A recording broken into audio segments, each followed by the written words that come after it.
देख रहे हैं टाइम्स ऑफ यूपी। मैं मौजूद हूं अयोध्या में। मेरे बगल में है लक्ष्मी।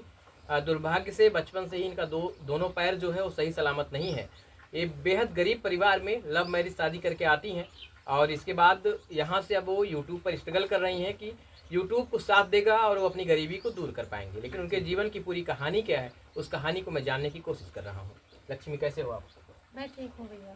मैंने सुना कि आप लव मैरिज शादी करके आए। हाँ, लव मेरी शादी की थी। तो पहली बार इनको कहाँ देखा था? पहली बार मैं गोबर का जो कंडा कहते हैं उसको गोबर में बातें उतने नहीं जानती थी, मैं सीख रही थी। तो ये जो है गुटखा लेने गए थे, हमारी दुकान है, हमारी सिस्टर दुकान की, नल्ली खाने गए थे।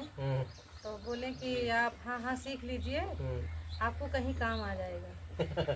तो मैं बोली कि जो सही सलामत है उनका तो पार ही नहीं हो रहा, मेरा क्या, मैं तो दोनों पैर से मजबूर हूँ। ये बोले हो सकता है कोई तुम्हारा जीवन साथी बन जाए। तो मैं बोली नहीं, मैं जीवन साथी किसी को बनाने नहीं चाहती। सीधा जीवन साथी की बात शुरू किए थे। हाँ। मतलब मेरे कहने का उद्देश्य ये था मेरे भाई, जैसे मैं इनकी सिस्टर जो है दुकान रखी हुई छोटी सी, इस वक्त तो नहीं सही है लेकिन फिर भी रखी थी। मैं अपने भाभी के यहाँ जब गया तो मैं बहुत पहले नल्ली बहुत ज़्यादा खाता था। नल्ली वाली जो आती है पहले आती नहीं थी, तो वही मैं खाने जाता था, बहुत ज़्यादा पसंद करता था, मैं बहुत खाता था। तो मैं उन्हीं के दुकान पे गया, मतलब इनकी सिस्टर की दुकान पे गया, तो वहाँ से ये उस समय झाड़ू लगा रही थी द्वार पे। तो मैं इनको देखा जब ना, इनको चलते हुए, तो यहाँ द्वार पे अपने चल रही थी, बाहर झाड़ू लगा रही थी, तो हमको बहुत अच्छा लगा। हम इनकी दीदी से बोले कि ये लड़की कौन है? तो इनकी दीदी जो बोली कि हमारी छोटी बहन। बोले बस इतना ही पूछे, उसके बाद चले गए घर पे। फिर थोड़ी देर के बाद हमने चक्कर लगाए कि चलो देखते हैं, देखने मिलेगा। मतलब उसी दिन से आप लगातार चक्कर मारना शुरू कर दिए? हम इनको चलते हुए देख के जो है ना मोहित हो गए थे इनकी तरफ। तो हम गए फिर दोबारा चक्कर लगाने, तो नहीं देखने को मिले। तो इनसे पूछे, उनके बहन सिस्टर से पूछे कि कहाँ है, तो बोले बाहर वो निकलती नहीं है, घर में ही ज़्यादा रहती है। बोले कोई बात नहीं, चलो। और जब गोबर पाथने गई थी तो आप वहाँ कह रहे थे कि काम आ जाएगी? दूसरी तीसरी बार जब हम गए यहाँ से, वो देख लिए थे उसी दिन। उसके बाद ये हम इन्हीं के चक्कर में जब जाते थे, हम ज़्यादा जाते थे अपने भाभी के घर पे। तो जब ये गए दुकान पर से आ रहे थे, तो ये हमको वहाँ उनके घर के पीछे कंडा पात रही थी उनकी भाभी, तो उन्हीं के साथ ये भी सान रही थी। तो मैं उधर से आया, तो बोला कि नमस्ते साहब। तो ये बोली जीजा ऐसे क्यों बोलते हैं, नमस्ते जो है किए। उसके बाद हम बोले बहुत अच्छा काम कर रही हैं आप, जहाँ भी जाइएगा आपको जो है बहुत अच्छा काम कर रही हैं, आपको काम आएगा आपके मतलब आप गोबर पाथ रही हैं, बहुत अच्छा काम कर रही हैं। मैं मतलब ये बोला कि हमको तो बोलना था बस, इनसे बोलने का जरिया, मतलब एक बहाना था। हम तारीफ किए इनका कि बहुत अच्छा काम कर रही है, जहाँ भी जाइएगा आपको बहुत अच्छा काम मतलब काम देगा।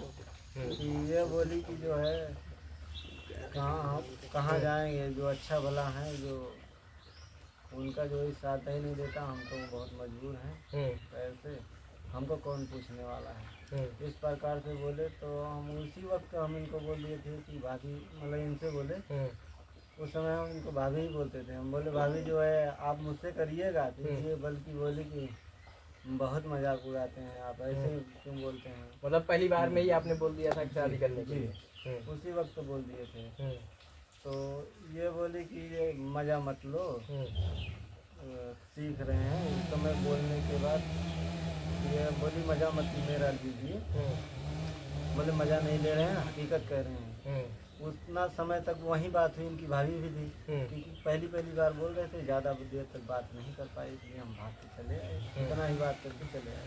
तो आपसे फिर क्या हुआ था वहाँ जब इन्होंने कहा शादी के लिए? वही जवाब दिए थे। वही जवाब ये दिए, ये तो बोले थे, मैं तो कुछ गलत बोल गई थी। क्या बोला था? बताने लायक नहीं है। अरे क्या बोला था, कुछ तो बोला। मैं इतना गलत बोल दिया? हाँ, बहुत गलत बोल दी। गरिया दिया दिया? हाँ, मैं गलत बोल दी थी। क्या तुमको मैं ये देख रही हूँ कि आप बोल रहे हो कि मैं शादी करनी है, तो मेरे माँ बाप से बात करके दिखाओ।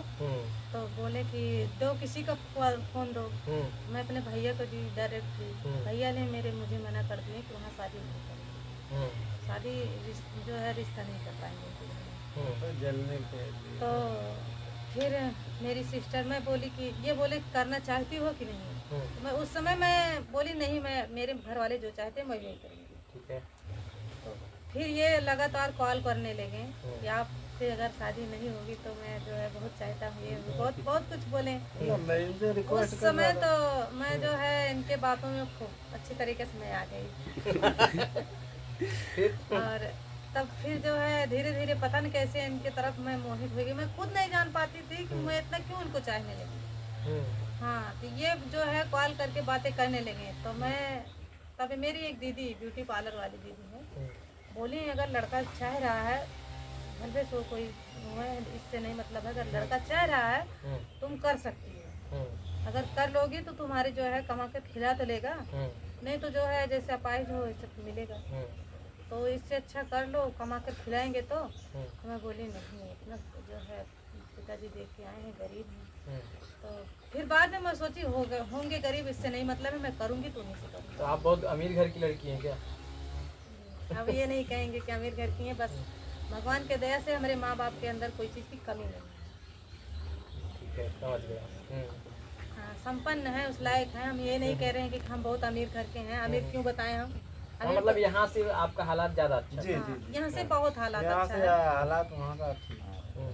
बल्कि वो मेरे पिताजी बोले कि मत करो, वहाँ सुखी नहीं रहोगी, बहुत कुछ मुझे समझाएं। यहाँ तक कि मेरे पिताजी के आंखों में आंसू आ गया समझाते वक्त। बोले हर बेटी मेरी अच्छे घर में पड़ी है, तुम ऐसा कर रही हो और पैर से मजबूर भी हो, कुछ कोई दिक्कत आ जाएगी, लड़के के भरोसे कर रहे हो, खेती भी नहीं है, तो कैसे क्या करोगे। तो मैं बोली अगर लड़का सही है तो मैं सब कुछ हैंडल कर लूँगी। तो मेरे भैया बोले कि नहीं, वहाँ नहीं करना है। उस समय मेरे भैया मुझसे नाराज हो गए। अगर बोले कि अगर वहाँ करोगे तुझे मैं